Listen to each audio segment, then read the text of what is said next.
So you're a wedding photographer. You just started and you're super excited.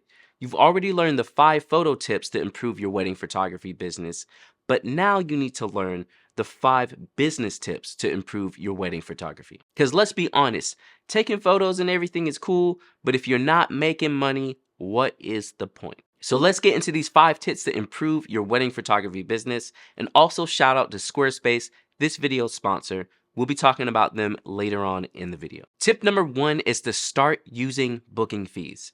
Now, I learned this the hard way, and I want you to start this early on. If you've ever had clients showing up late to your shoots, clients rescheduling shoots on you in the last moments, like you're literally at the location and they're like, "Oh, sorry, we can't come for now. Can we reschedule?" That's why you need booking fees. The booking fee is going to make the session so much more important to your couple. If you're just out here being like, "Yeah, we'll do the shoot whenever," get some money up front, because then it's more of a serious deal. They're not just going to forfeit their money. And if they do, they're probably decent people who understand, like, if something comes up and I just have to forfeit the money, whatever, it's fine. It was a little small percentage of the full thing and whatever. But have something in place to make your couple take it seriously. Generally, for my booking fee, I'm charging 30% up front and then the rest later on. For weddings, I break it into 4 payments, your booking fee, and then after that, 3 additional payments till you get to the final payment. And for any other type of session, it's 30% up front and then a last payment on the day of the session. This will save you from so many headaches, and all the examples I gave at the beginning were what happened to me.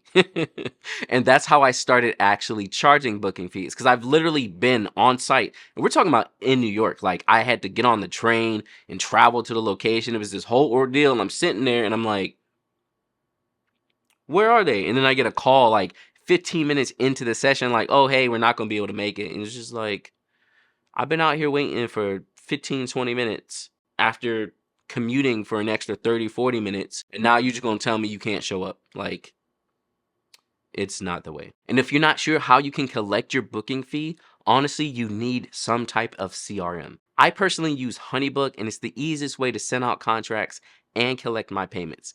I have a link about it down in the description below that you should definitely check out. Tip number 2 is a deep cut, but print your couple's engagement photos on your business cards. Now, basically by doing this, what you're trying to do is have a higher conversion rate from their actual wedding. So if you have a couple booked for engagement and also wedding, you can take the photos you took at the engagement session, print them on the back of your business cards, and then just leave them spread around at the wedding. Now, clearly put them in places where it makes sense. Like if they have a guest table and there's some photos there, leave your business cards as well and have them flipped to a way where it looks like the photos. People are going to see that, look at the photo, pick it up and go, "Oh," see your information and maybe keep it. This will convert much better than just business cards with a picture on the back, because everyone at the wedding knows the couple. And really, it's easy to get a couple of business cards like this for every wedding that you do. I usually get my business cards from Moo, and you can print different photos on the back of each of your business cards. I have a 25% off discount in the description below.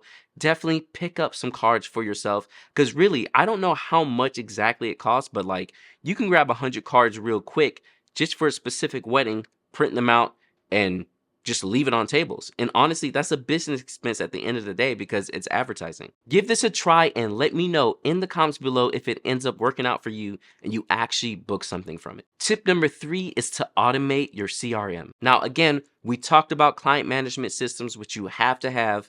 I use Honeybook, but while you're in the down season, when it's the winter and you're not really shooting, make sure to automate your CRM. You should be getting everything set for the year ahead so that when people contact you, automated emails go out.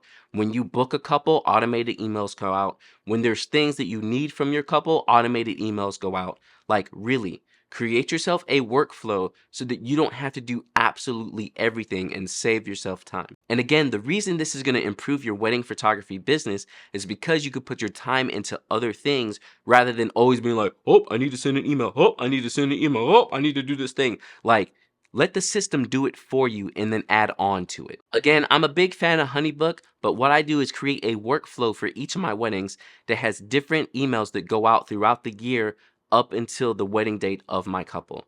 This makes it easier for me to not have to remember where they are exactly. The emails will go out. I'll see that the emails go out, and then I can respond to any other responses that come in. Y'all, I can't, this natural light, this natural light. Tip number 4 is to manage your money correctly. This is something not a lot of people talk about, but once you start making money with your photography business, you're gonna have to pay taxes. Don't just be out here balling hard because you have a part-time or full-time job and you're doing photography and you're like making $3,000 a weekend on top of your job and you're just like, yeah! Yeah! Like, don't do that. I actually made a video a while ago, which I'll link it right up above, of how I like to manage my money, which you should definitely check out. I use a program called YNAB, which I'll also link down in the description below. But basically, you need to make sure that you're actually doing something with your money that's worthwhile. Again, when it comes to wedding photography, you're not going to be doing this forever. So the big question becomes then, how are you going to retire? Like, if you're not setting money aside in some kind of retirement account, if you're not paying your taxes, like, you're going to have bigger problems. So even if you're only making like 50 bucks a photo shoot, save some money to pay your taxes, because the IRS will find you and they'll come for you. You know what I mean? Like, make sure you're doing your money the right way.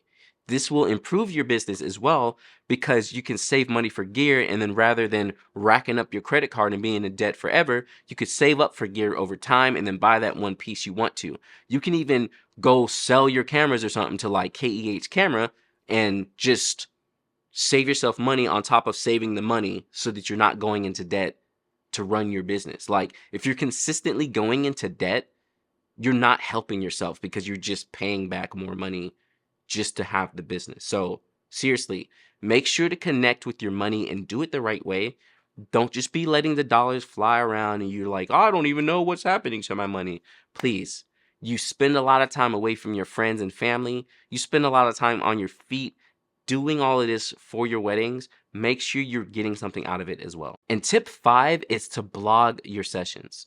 Now, this is one that probably makes the most sense, but if you don't already have a website and you don't have a blog, you need to go ahead and do that. Basically, after every one of my sessions, once I get all the photos edited, I upload some photos to my website, not only to give my couple something to look at when they're trying to see if they want to use me, but also for SEO. With SEO, that's your search engine optimization, and by tagging the venue you were at and the location you're in, people are going to find you in your photos, which is going to lead more to them booking you. Make sure you have keywords in your blog post as well as the name of the venue, because if you go online and you search for whatever venue name wedding or whatever venue name engagement session, if you can start ranking high in that, that is free advertising, and it's something you absolutely need to do. Which is why if you don't have a website yet, you need to go ahead and build one with this video's sponsor, Squarespace.